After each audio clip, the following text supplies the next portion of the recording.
next little TNA. That was straight trip. And I was like, am I retarded?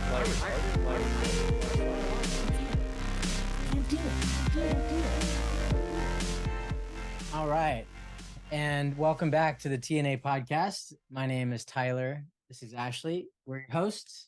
We also have with us Daniel, if you want to introduce yourself. I'm Daniel. Right on. And today's guest we have is Neils Poole. We had the honor of meeting Neils Poole on our way to the Sacred Sons EMX Men's Retreat up in Oregon. He needed a ride, and we were, lucky enough to be able to give him a little ride up there with us. And we got to know him a little bit, and we've found his story to be fascinating. He is co-founder of an ayahuasca retreat in, is it Peru? Believe? Yes. Yeah, down in Peru. Yes, Sacred Valley. It's called Anam Cara, and we're going to be diving into that. But first, we want to get to know you a little bit, Niels. So I think Ashley's got some questions for you. Yeah, Niels. I had a question for you before we started recording. So just tell us a little bit about yourself. Like, what's your favorite film or your favorite genre of music, or just give us a little tidbit of who you are, what you identify with. Absolutely. And first, just let me say thank you for hosting me today. And likewise, it was a pleasure to meet you guys on the drive up and the drive down to Washington. And I'm stoked and delighted that you guys are doing this project, and happy for you, and that there's this fire in the belly around recording important conversations. So good on you. And to answer your question, I think the first thing that comes to mind is around my childhood, sort of memories from childhood. I was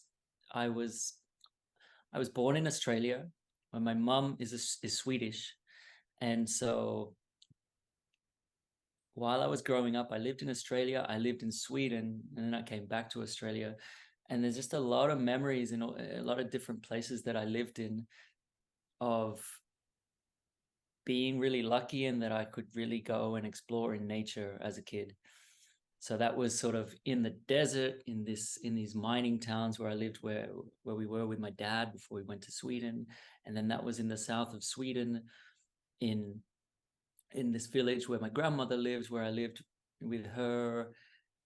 That was back in Australia on the coast, on the south coast in Western Australia, where I lived for a time as a kid, like on the beach, on the coast, like in the sand dunes, and then it's just a lot of different environments that I feel like I was really lucky to get to kind of explore as a kid.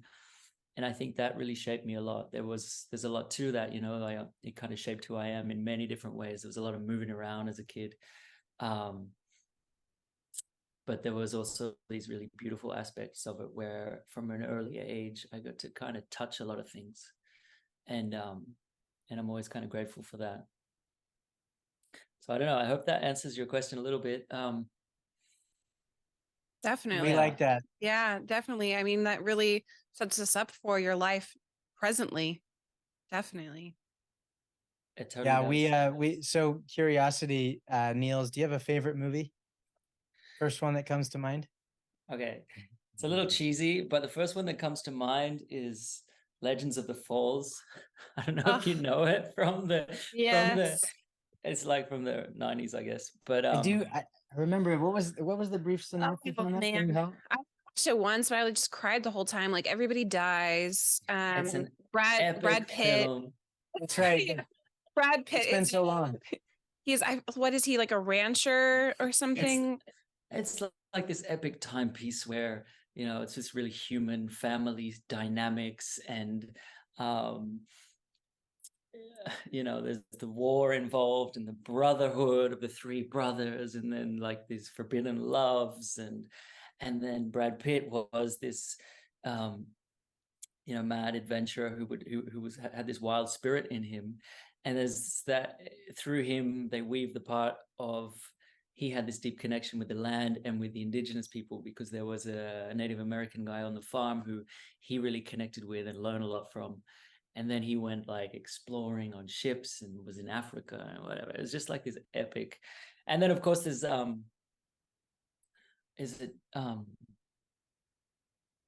who's the actor who plays the father? Anthony Hopkins. And he as he grows old, he becomes this kind of cantankerous anti-government kind of character, and he's brilliant. It's a good movie. It's great. Yeah. So I think that's beautiful, because what that does is it kind of, I mean, that you can see how much your life is in line with that movie, and it kind of gives us your essentially the myth of your life in a, you know, in an hour and a half movie, and we can kind of get a glimpse without having to explain the whole thing. But I don't know, does that resonate with you at all? It does. It does. Like I guess I haven't thought about it like that, but of course, yeah.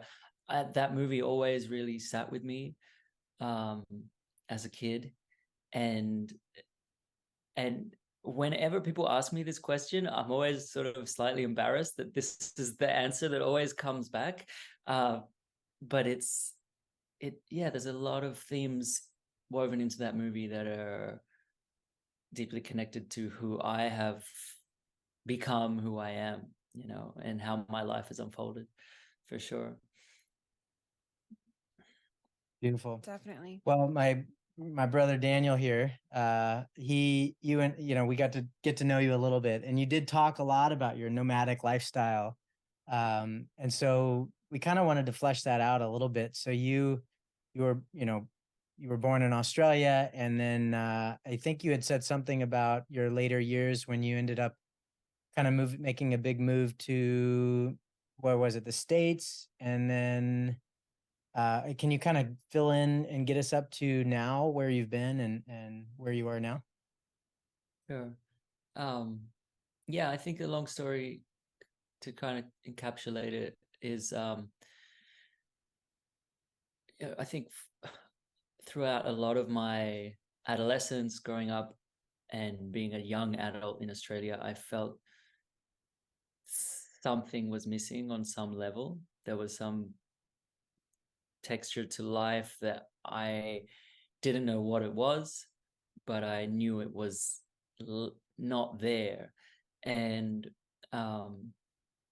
you know, being from Australia is very different to the States, but there are sure many parallels. And in Australia, there's a lot of issues with Indigenous Australians and white Australians not really understanding one another. And for me, I think as a white Australian, I think what I felt was this, what I see in hindsight was that there was sort of this deep lack of any spiritual bone in the body of most of white Australia. And so at the time, I didn't really know what it was, but there was just this deep calling when I was in my early 20s to leave Australia and to go. And I just thought it was my spirit's calling for adventure or something. But, you know, in hindsight, I can see it was so much more. It was much more of a spiritual, it was a calling of you know, my spirit seeking out something to kind of to hold on to. And Much like Brad Pitt and his venture off with the yeah. Indigenous. Yes. Yeah. I mean, yeah, but I ended up in Latin America, and I wasn't seeking out plant medicine. It wasn't something that I was consciously looking for. I wasn't, you know, to be honest, I wasn't really self-aware enough at the time to kind of know that, you know, what my issues were and what I needed to work on. And so I was just exploring, and eventually I found myself in the jungle in Peru, and I met somebody who had been there a bunch of times, and I decided to kind of just follow him and get a cross section of what this whole ayahuasca phenomena scene was that was happening in Iquitos in Peru at the time, and this is in 2012. And so I was there for sort of many months and doing a lot of ceremonies there with all kinds of different people. There was some really beautiful healers and some really special moments, and then there were some really quirky moments that were maybe not of such integrity. But, at the time I felt I had this really deep love and connection with the medicine, with ayahuasca, that I was kind of bold and I was kind of fearless amongst it. I didn't really care. I thought, it was just me and the medicine. We were good. And so I was just curiously kind of exploring what was on offer there. And yeah, I ended up coming back to Peru in 2014, and together with an ex-partner of mine, we created a retreat that we ran for 5 years. And I was working with a healer from nearby Iquitos, from he's mestizo, which just means basically he's from that area where a lot of the cultural heritage was kind of washed away by colonialism and the rubber industry. And so but he came from a town where there was a particular lineage called Palero, which is referring to the trees. And they kind of pride themselves on being deeply connected with the medicine of the big trees from their area. And so those trees are kind of powerful plant spirits and powerful teachers and powerful, healing medicines. And yeah, over the years was really, really blessed to facilitate a lot of people coming through those retreats. And that was kind of an experience where I was able to learn a lot more about myself, continue my own process and own deepening, and also witness, all kinds of different people's healing take place right in front of me, and be a support for them along the way, and really started to really fall in love with and feel really deeply called more and more to that kind of work over the years. And it was a kind of a gradual evolution, I think.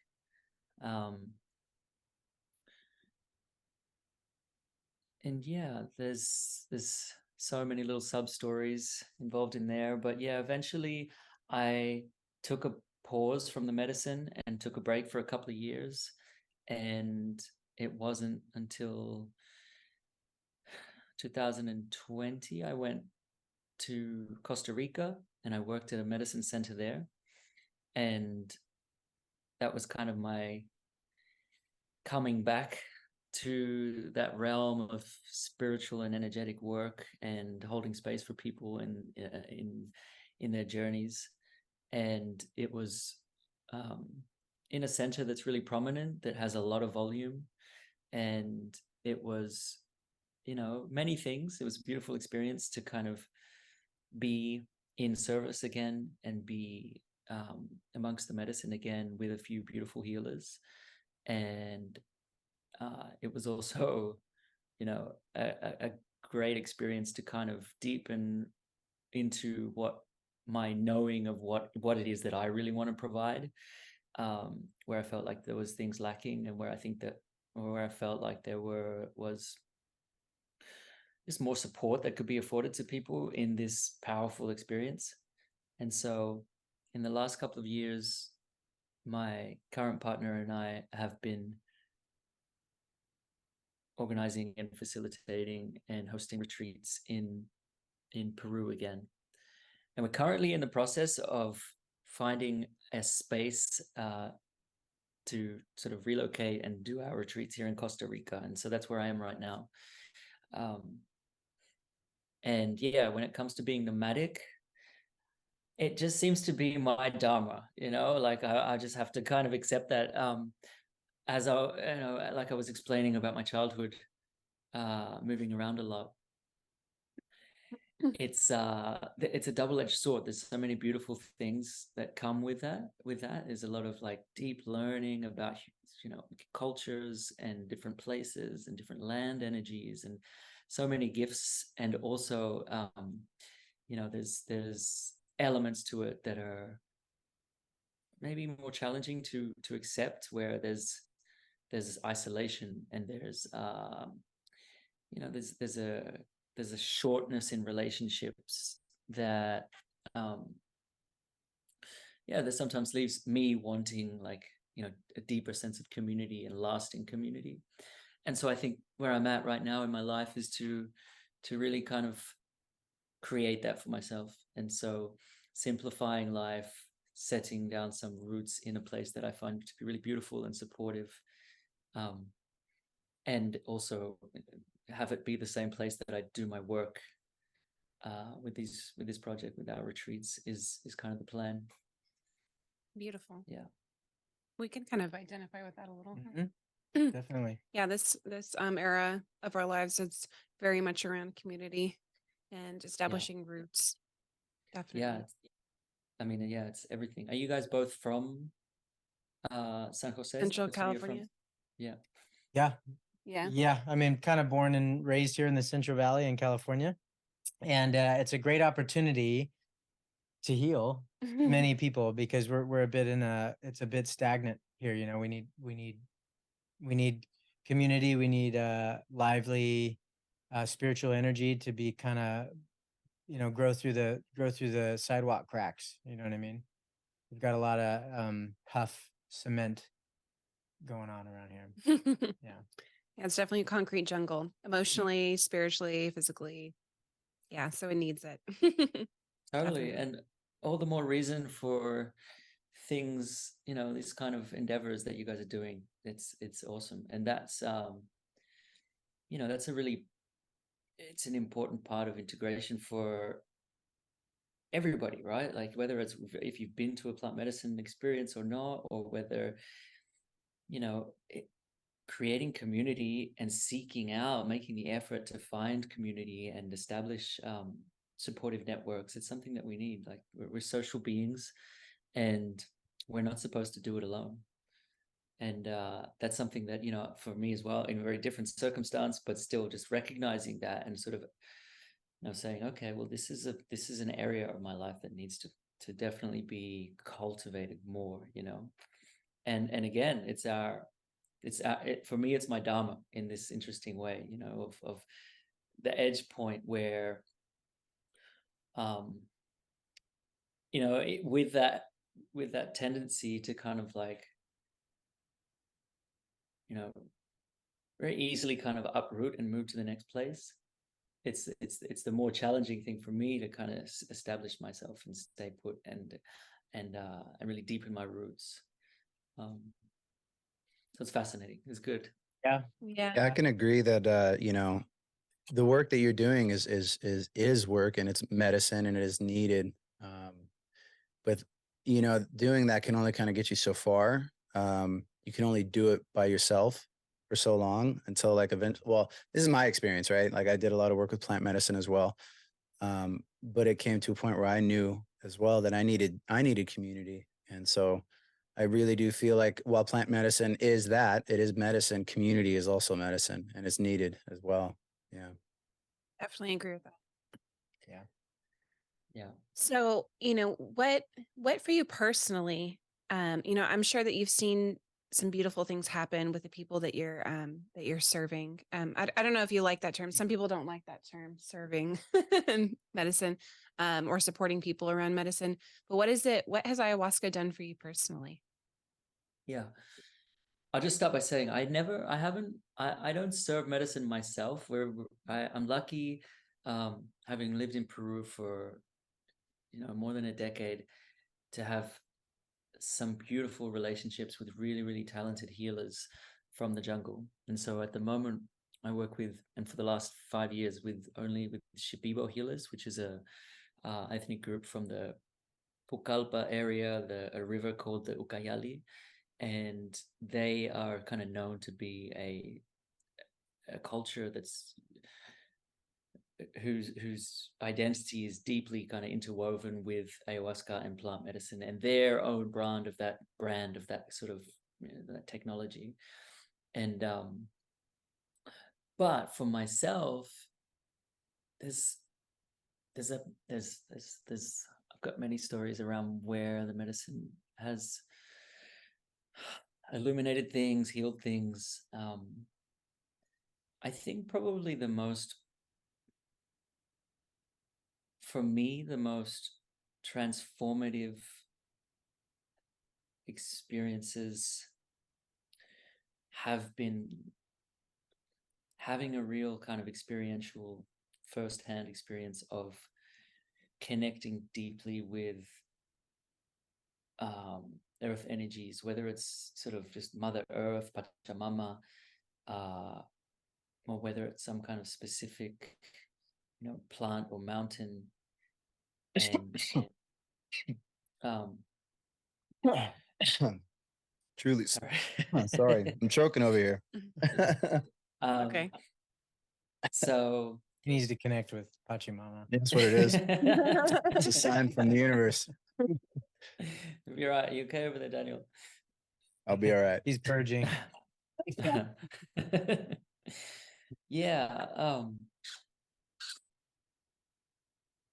There's been one particular experience I remember just receiving so much energy from Pachamama, and that it felt truly like it was something that almost came with a contract, like it didn't feel just, it didn't feel right, it didn't feel any longer in integrity to receive so much without this deep understanding that I'm no longer separate, and I am no longer, or that I am not separate, and that we are not separate, and that I am deeply connected to all things. And with that came this feeling of being called to service, almost like being kind of like a worker. You're saying like you're like Spider-Man? Like now you have this great responsibility? Is that what it is? Yeah. But it's like that web, right? That web of interbeingness that that's always there for us if we kind of connect with it, if we open our eyes to it, if we surrender into that knowing, and it doesn't, like Spider-Man doesn't seem like a response or like a heavy weight, it's more like, oh, I'm sort of part of this beautiful organism, and I have a role to play in it. And You can no longer afford to be disengaged, right? Yeah, you have this deep responsibility towards self and others, right? Because you're suddenly aware, you can't unsee it anymore. Yeah. So there's some beautiful experiences like that, but yeah, exactly, like there's and we all have, we all are part of this same system, this same web of life. And Spider-Man reference again there. It's beautiful. It's we beautiful. all are Spider-Man.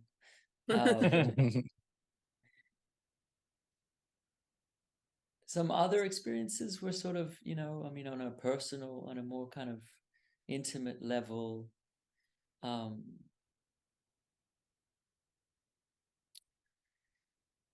with ayahuasca specifically. I think most recently my journey with ayahuasca and with my my recent dieta that I did was a lot around learning from these medicines, learning from certain plants who are embodying their specific configuration just in a very pure way. So their essence is coming through in a very pure way, and in these medicines you get to kind of experience that and feel that, and it sort of is like a mirror sometimes where it shows you where you're not embodying those beautiful qualities. And recently a lot around actually coming back to structure and a more kind of healthy boundaried identity structure as well, that has the more capacity to operate in the world and function in the world and create safety for my loved ones and my community here in the world. That feels like some of my, learning more recently. And so for a long time, I think, I was involved in supporting a lot of people's journeys with medicine, and deeply on the path. And there was a huge amount of ego dissolution that was taking place. There was a huge amount of letting go of that sense of separateness and really falling and surrendering into that deep trust of what we were speaking about, of this, this deep web of connection and interbeingness that's all around us all the time. And that's a wonderful, wonderful deepening. It was for me. And also, as I'm getting older, there's like these realities of life that are coming in, where it's like, okay, you need to provide, you need to be a safe, partner, you need to be a safe space in the world, you need to have certain structures down, you need to have certain things in place in order to take care of yourself. And that's also really important. So it's this journey of maybe coming back to a healthy level of identity structure and structure in general. Right. I think I can resonate with you, Niels. So much of my spiritual journey has been this almost act of defiance against my bodily incarnation, as if somehow like spiritual enlightenment is More important. like disembodying from identifying with the body at all, and like somehow reaching some high plane of existence that's above everything and everyone. And I'm never bothered or emotional, or I never have to worry or engage because I'm so high and mighty. And so much of my journey, and especially lately, has been actually, we need to get as incarnated as humanly possible. We need to be as embodied as humanly possible. We need to feel and experience the human experience as much as possible. And that's the only real way to ascend. It's a very counterintuitive thing. It's a descension, just like all the great myths of, even Jesus Christ, God coming down into the body, for the sake of the myth of his story. There's some relevance there, and if maybe I'm onto what you're saying or not. No, absolutely. Yeah, this is more and more, I think, important for all of us to come back to that understanding that, yeah, we really, really need to work on our foundation, and we really, really need to work on our lower energy centers and our safety in the world, and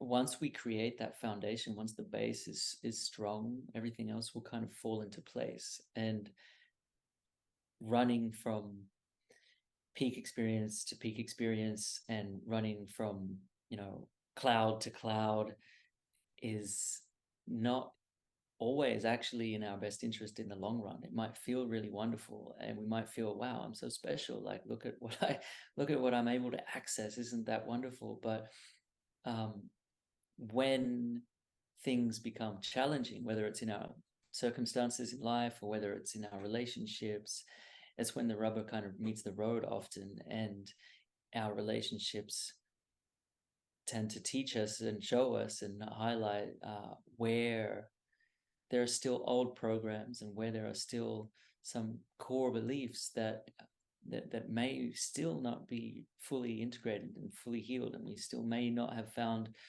a deep courage to really turn towards and be intimate with everything that wants to express and move through in us.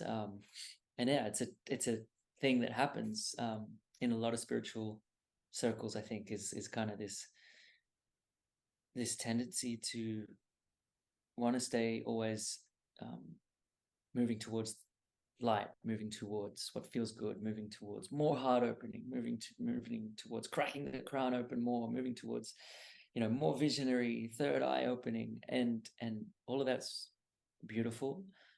But also, like, what we really, really need in the world today is safety, like a deep sense of a groundedness and safety embodied in us,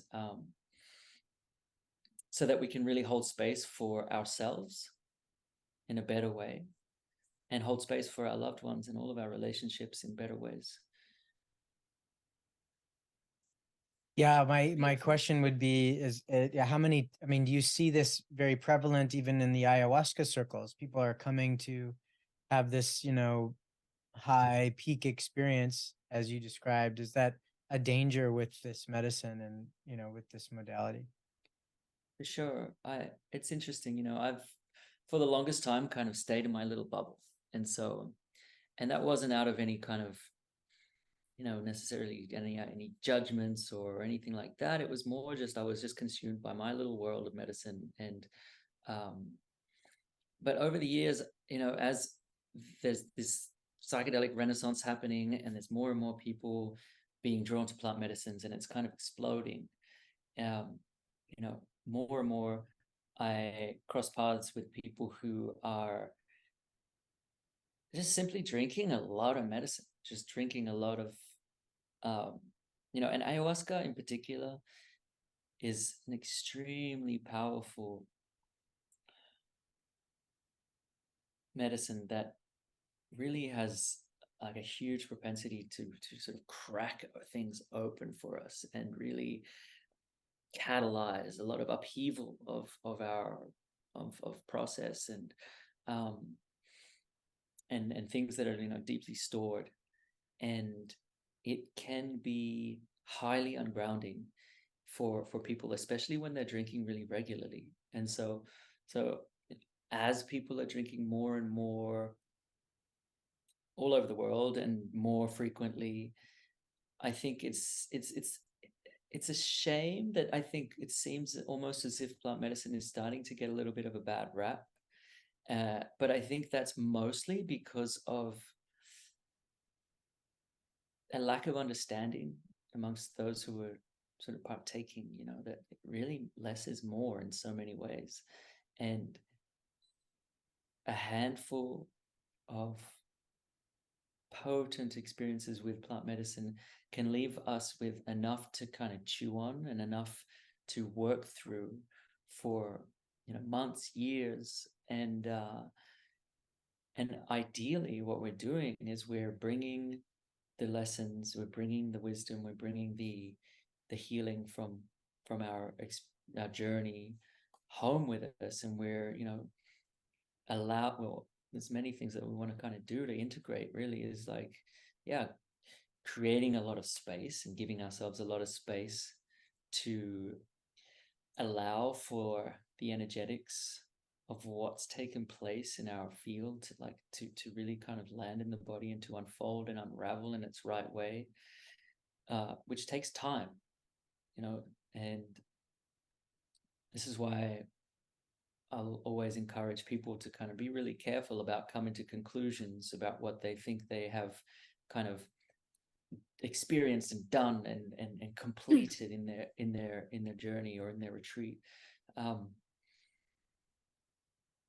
because sometimes it's like months later, like something will click in the body, and we'll start to notice like, oh, the way I'm showing up in this relationship, or the way my inner dialogue has shifted when I'm doing whatever menial task that usually kind of gets me down, or whatever it is. Like it takes time for these things to unfold in the body. So it's important for us to kind of create sacred pauses and give it a lot of time to continue to kind of percolate and slowly weave through us and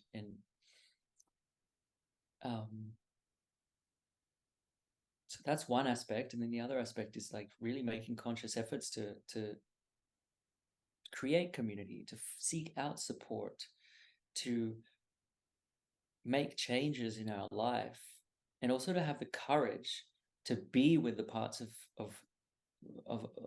the parts within us that are more uncomfortable, because that's something that we don't need a ayahuasca journey to do. That's something that we can do at home as well, and sometimes that's really required running from a peak experience to peak experience can sort of just leave the wheels spinning sometimes, when actually, like, right in front of us, there's something that's really, really obvious if we just drop into a little deeper sort of honesty with ourselves, around the ways we're showing up in our relationships, or how uncomfortable it feels when we set a boundary with somebody and there's a response, or things like this.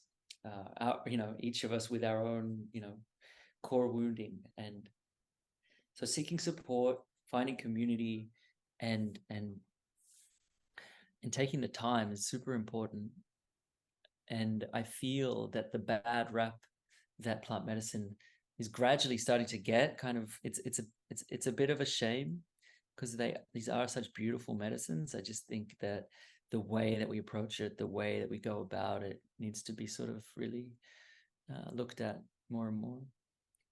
Is is that where the misalignment with maybe other retreats that you were working with before was it like the integration experience afterward? Was there not enough integration where you were working before, and is that why you decided to go ahead and move on doing your your work with where you're at now? Yeah, yeah, basically there's a lot of medicine centers these days that are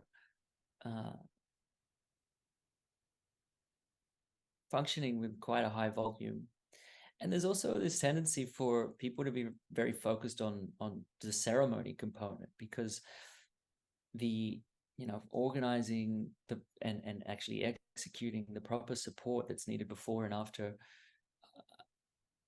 retreats like this, to really kind of honor the medicine and honor the experience, and to kind of squeeze the most healing out of it.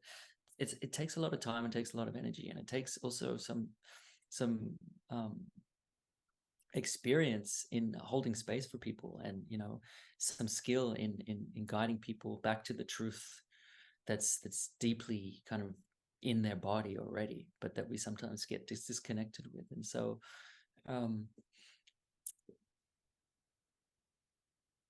simply put, yes, even though a lot of more and more people are speaking about integration and doing their best to incorporate it into what they do, it's often easier kind of said than done, and sometimes the execution is really lacking. Because if you have a center that, or if you have a retreat center that operates with 20 people a week, and they sort of every week there's just like a new group, like how on earth do you provide adequate support for each person coming through? It's a momentous task. It takes a lot of time and energy and presence, and so this is where something needs to be addressed, maybe, or for me as well, what's really important about this is a finite medicine, like we're living on an earth that's only so big, and there's only so many ayahuasca vines, and there's only so many beautiful teacher medicines and master plants and trees that are out there that and we need to honor them well, by hopefully getting the most out of the experience. And so this is kind of where my partner and I, we decided we wanted to create something that was more in alignment with how we want to honor the medicine. And So while you're kind of describing that, I want to screen share, and I want to kind of get a visual on what your previous project. Are you still working with Anam Cara? Are you developing something new? no, yeah, Anam Cara is the name of our Your current project, right? yes. And I just love this. I think it's absolutely beautiful. What you've done here, and the space, and I think it would be I get the sense that what we really want to do is create a bit of reverence around this kind of thing, and to not place it somewhere inappropriate on the hierarchy as far as our own personal development goes. But can you maybe speak to that as far as, how did you develop such a reverence for this medicine, and what should others know about it in that regard? Yeah. Just, I mean, through my own personal experience with it, and really coming to recognize how it's very easy, and I've definitely fallen into that trap myself, of not doing the work, but returning to ceremony kind of regularly, and when in fact, there was deep responsibility and self-accountability that needed to be taken in order for me to act to radically just to take the next steps, in my own deepening, in my own process. And I think probably it's something that happens to a lot of people. And I guess the idea is simply, like, why not share that so that other people can avoid doing that? And I don't think it's coming from a lot of people who are currently sort of drinking a lot of medicine and maybe becoming a little ungrounded in that, and almost as diving into that scene, that and chasing those experiences. I don't think they're doing it because there's an innocence there, right? There's just simply not an awareness maybe sometimes of wow, like this is really potent medicine. And actually what's the point? It's not to get really high and trip out and crack open the universe on a weekly basis so that we can kind of have this spiritual entertainment experience. It's the point is that we heal and hopefully come back to deeper to our essence self and really start embodying who we were meant to be on this earth, in this life, in a more real way, and that embodiment piece is definitely sometimes lacking. And so there's the balance there that I think that needs to be found. And I think maybe a lot of people could really benefit from just finding more balance in that sense, like these plant medicines shouldn't go away. I truly deeply believe that we need them, and that humanity needs them, and that we have always needed them, and that we need them now more than ever as the world is more and more confusing and more disconnected. And also, it's not a silver bullet, and it's not this sort of spiritual bypassing tool either. It's something that can really help us, teach us powerful wisdoms, and give us beautiful healing that's very unique to each person. The idea is then that we really take the time to start to weave that into our life in meaningful ways, and start to embody that healing, and start to spread that out into the world through our relationships.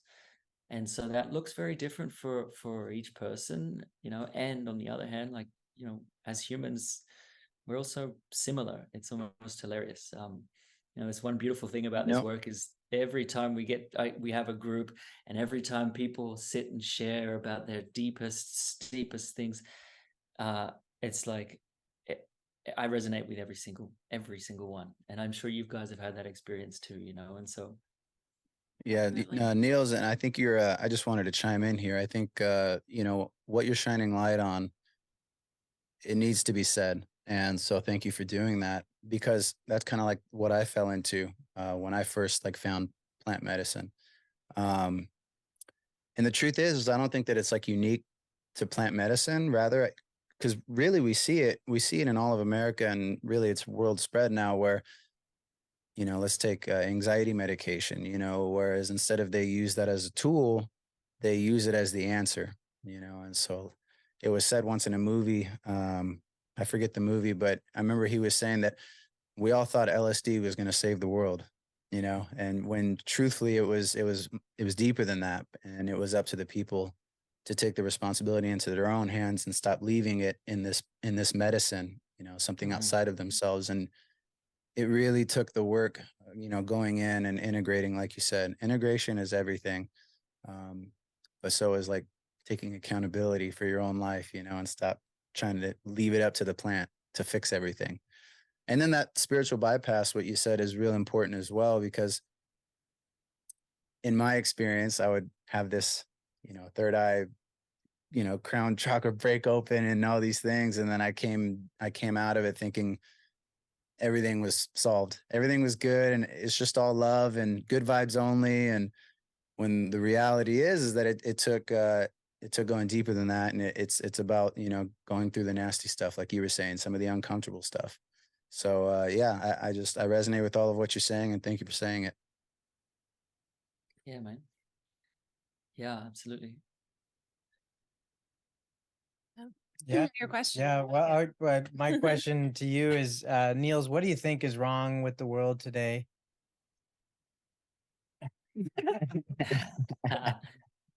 No pressure. I think it's pretty simple. We've always needed the earth, but we seem to have really forgotten that. And on so many different levels, really fundamental levels, like in a physical sense, we need this beautiful home that we live on, and that we're deeply in relationship with, that we deeply depend on. This our first mother, right? It's there providing us everything. It's offering us everything with abundance, more than we could ever need, all the time. But the way that we're treating it currently is sort of forgetting that, we need to be in relationship with it. And so I think, like being connected to and in deep relationship to our home, our earth, I think is the most fundamental problem, and that's then sort of manifests in all kinds of different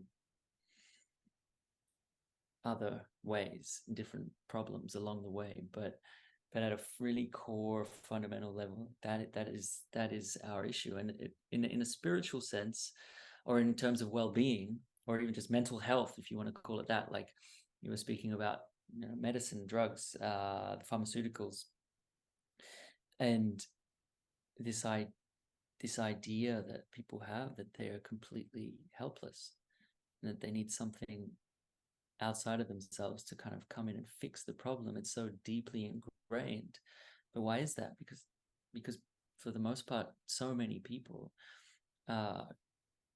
who exist within that paradigm have completely forgotten that all around them there is so much support, from nature, from the earth. It only takes us kind of opening our eyes to it and surrendering into that. And yeah, so I think that all problems kind of stem from that, is my simple answer. Beautiful. That's so true. That's so true on so many levels. When it comes to, where our food is, or where our food is grown, how it's grown. I mean, really on all levels. Yeah, mental health. Like we know there's all kinds of studies that show that being in nature for, even just short periods in time will increase your mood, I think for the better. I remember a video online. It was like a comedy. And it was like created as if it were a pharmaceutical commercial. And it was all, do you suffer from this? Try nature. And then it's like going on.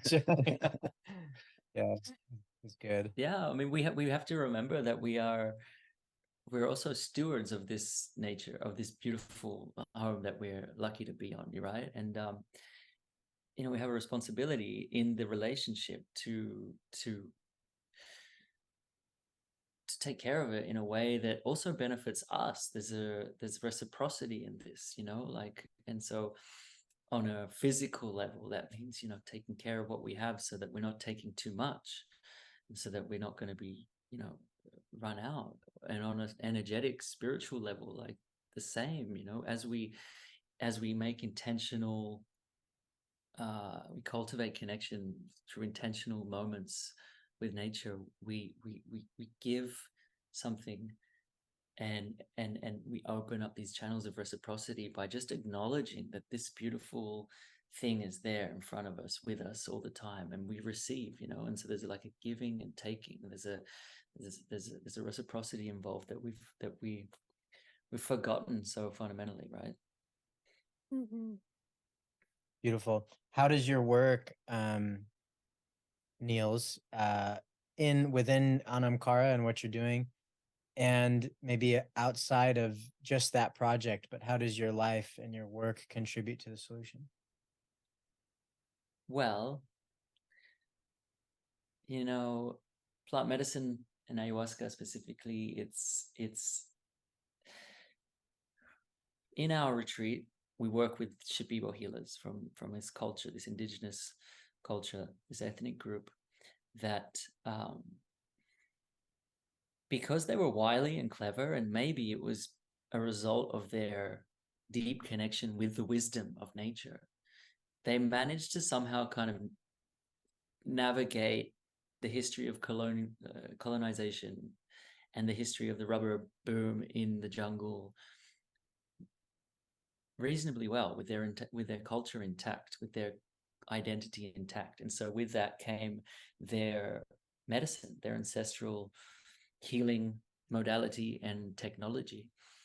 And it is exactly that. It is the most pure example, the most real and efficient and simple and elegant kind of technology that I've experienced, that does exactly what we were just speaking about, which connects us deeply to the nourishment that we have all around us in, you know, in nature here on Earth, and, you know, from other, you know, from celestial energies as well. But they embody this wisdom, this technology, and they bring it forward in such a powerful way.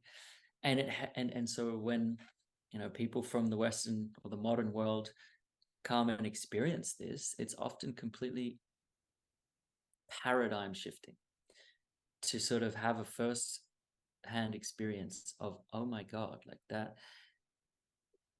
what I just witnessed was, you know, the energy and the wisdom of nature being channeled through this healer into me. And it gave me this opportunity to sort of have this mirror of where I am not embodying what this plant teacher embodies.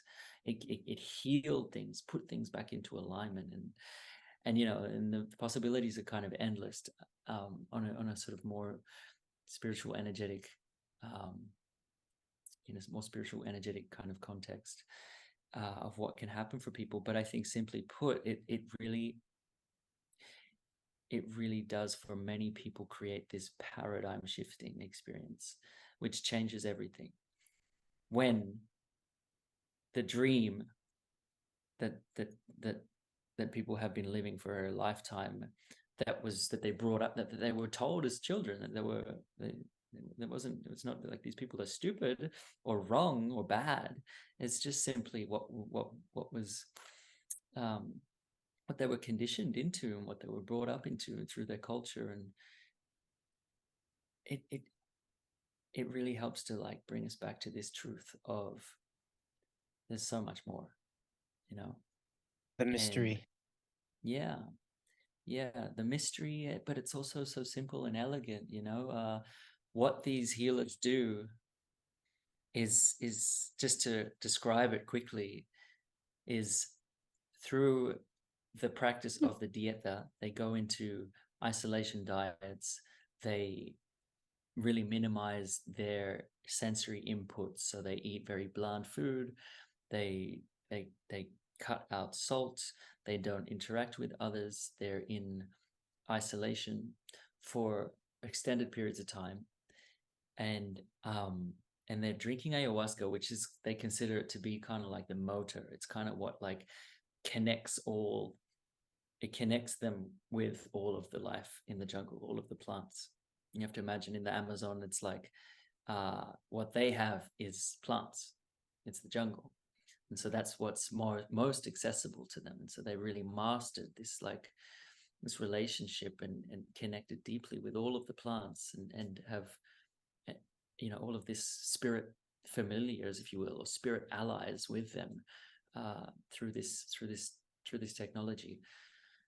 And so what these healers will say is sometimes it's sort of for protection, sometimes it's to just clear the energies in the space. Sometimes it's at the beginning, often they start like that. They'll sort of set the space. They'll sing to clear and clean and reset the space, and then they'll create certain protections so that the temple is kind of solid and a safe containment for whatever's going to happen in there. And then they might set up some other energetics so that the energies really flow in the right way. And then they'll begin singing and doing individual work, basically. And so they'll sing to each person individually. And so this is where the Shipibo way of doing things is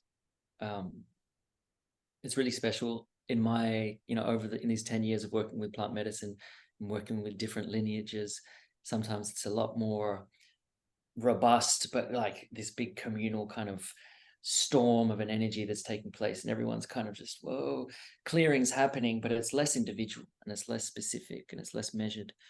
Whereas the Shipibo really are singing into your field, and they're really assessing what's going on in your field, in your energetic being, and they're channeling in from a tool belt, of different spirit familiars and spirit allies of these different master plants, the things that they think are specifically going to help with where you're not, where you need clearing, where you need to shake something out, where you need to purge something or release something. And then eventually like helping to come back into alignment in ways that are specific to your configuration and where you're at right now. And this sort of leads on to, what I'm passionate about, it's an incredible ancient technology that they have developed and mastered, that they're sharing with the world. And this is the way it was kind of, for me, there's something to that, and of course there's many people who have trained with different lineages or have sort of just learned themselves and may provide beautiful space. But there's something about this ancient indigenous technology that's coming from where this, the source of this medicine, it carries something really, really special. And it makes for a more potent, transformative, potentially like effective experience if it's held right in the containment before and after as well, right? This is where the integration piece comes in as well. And like, how are people being supported going into a block of work with plant medicine, and how are they being supported in the integration period afterwards, and how are they being encouraged to support themselves as well and really take radical self-responsibility for their own healing and deepening it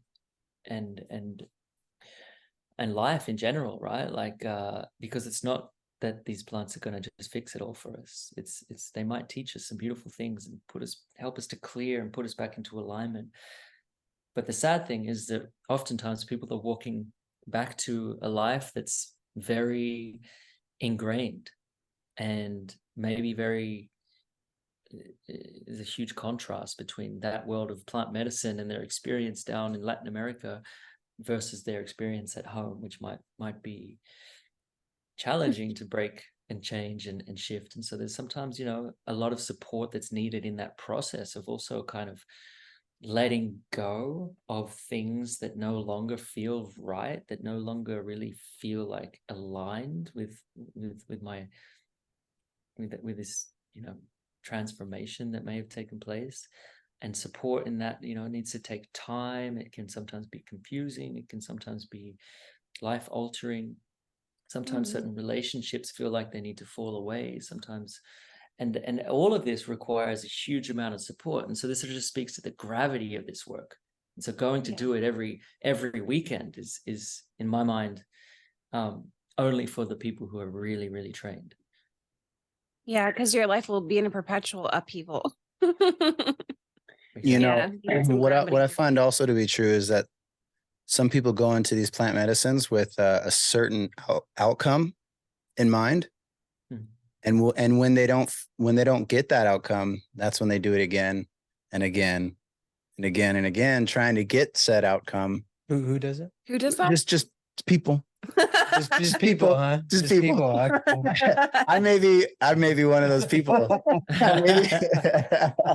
I may be speaking from experience. That's the truth of it. I'm speaking from my experience, and I've really been resonating with a lot of what you've been saying because it's been true from my experience. It has been. It's been very what's the word? Humbling. That's the hardest part, when you realize like maybe some things need to fall away.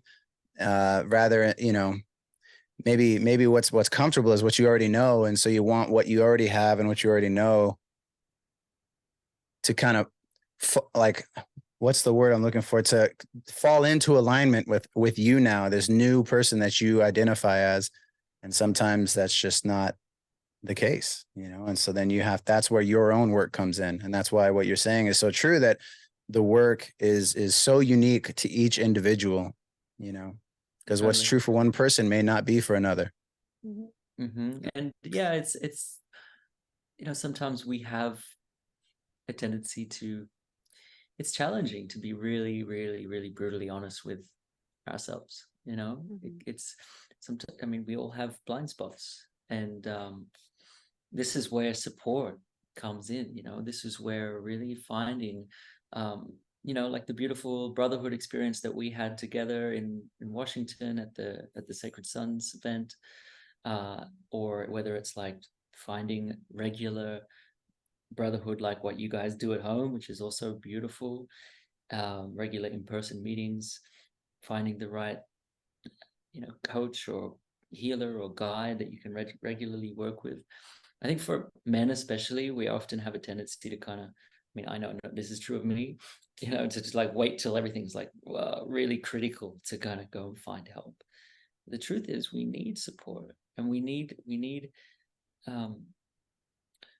others who are going to help to sharpen us and help to highlight where we're maybe stuck in victim stories, or where we're stuck in, not taking full radical accountability and responsibility for the ways that we're showing up, where our trauma is like coming through. And this is a sort of this is a forever journey for all of us. So yeah, like you're saying, Daniel, like getting caught in this idea of like, oh, I want to go in and like I want to get X, Y, and Z, and then the medicine sort of doesn't really go that way, and we kind of want to keep going back until we get that. But sometimes it's just required that we just take some time and be really, really present with what's happening for me in my inner experience. When I'm really brutally honest, when I really drop in and check in and take the time to breathe into like what's happening in my body and what am I feeling, when these things come up in my relationship field, whether with intimate relationship, work, whatever, it's this is where the work is. And there's a level of, it's common in the modern world and in the States in particular, and obviously everybody's kind of following the examples set by America, and there's a lot of perpetual movement, a lot of competition. There's a lot of pressure to have a certain amount so that you can sort of be comfortable enough and look a certain way, and that creates this never ending, this perpetual state of stress to continue to produce and output. It really makes it hard to sometimes accept and humble down, become humble and become the beginner, and embrace the beginner mind again, and recognize like, okay, like maybe I've been on my path of inquiry and self development work and for a couple of years, but like it takes a lifetime. It's a never-ending journey, and it's a never-ending path. So it's this is, so I'm just wrapping up now, but it's just to speak to what you were saying there, Daniel. Beautiful. So we have one last question for you, Niels, and it's a big one. So what is your personal viewpoint on God or the divine? How does God show up for you, or the divine show up for you in your life? For me personally, my experience of divine is, and I get shivers now with your question. So And thank 2 you. words or less. No, I'm just kidding. I'm just I speak a lot about earth medicines because I'm really passionate about that. And we are, children of the earth. We come from the earth. We are made of materials here of the earth. And so this is our closest thing. It's what, and so it's, for me, it feels really, really, really important to cultivate connection with the earth, whether it be plants or mountains or the ocean or rivers or whatever you want. But also, even through our relationships, we're connecting with essentially with source, So for me, there's this sort of underlying divine source, God presence that's alive in everything, that I feel it when in retreats, like every group, as we start to get close and we start to build a lot of trust, and there's a lot of people, sharing and their incredible experiences of healing, and we're starting to really, really like this crescendoing energy of intimacy and trust, and community starts to kind of grow. To me, I feel like I'm experiencing God through the connection of the container and the circle. And I feel the same about, the way that I connect with the apples, the mountains in Peru, which I feel deeply connected to. I feel the same when I connect with just, land here. I feel the same when I connect with my partner or my mother or my father. So I feel like it's in all of us. It's in everything. And and that's a beautiful thing. It's a beautiful thing even to speak it. I remind myself, and it's really heartwarming. It's really encouraging. It feels like, oh yeah, there is all of that nourishment, available all the time. If I only open to it, if I only remember, if I only recognize it, and then create space for it. It's in everything. Beautiful. Yeah, we love that definition. That resonates with us.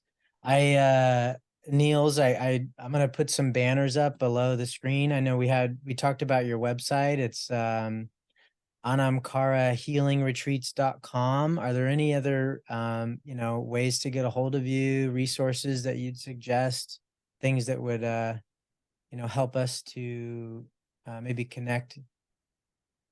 Yeah, absolutely. I mean, the easiest way to sort of stay connected with us is to follow our Instagram, which is Anam Cara Retreats. And, on there, you can see the content that we put out. You can also reach out to us directly. There's contact forms on our website where you can send us an email, or you can just send an email directly to heal@anamcarahealingretreats.com. And yeah, that's about it. Well, wonderful. Well, thank you, Niels. I'm blessed that you honored us with your presence and your time and all your spiritual wisdom. And it was fun for me, and I appreciate you coming on, man. Yeah, likewise, guys. Thank you so much. It's nice to connect again. We had such a beautiful weekend together, and so just like connecting now kind of brings me back to that. It was really special, and it feels far away now, so it's nice to kind of reconnect with it. See you guys. Absolutely, man. I just want to say as well, it's been nice talking to you again, and it's good to hear your voice, not cracking and I remember during the Yeah, weekend yeah. we had some screaming going on, so all our voices are cracking. So you sound like a whole new person. I remember you trying to Right. sing with your guitar, and Yeah. and you sucked. He's just Uh-huh. kidding. He's just kidding.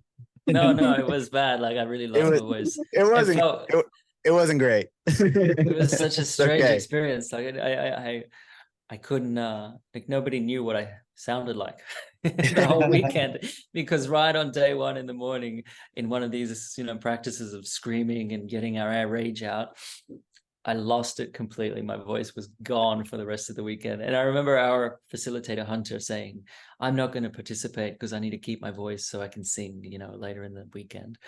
And afterwards I was like, damn it, I love singing. I should have really It was probably for the best. That way we turned to the inner voice, right? Yeah. We needed for the weekend. Beautiful. Anything All right. else? Man, Thank you. Thank you all. so much, Thank you Neil. so much. It's lovely Many to see blessings. all of you. Yeah, likewise. Cheers. We'll be in guys. touch. Bye. And I was like, am I retarded? Like,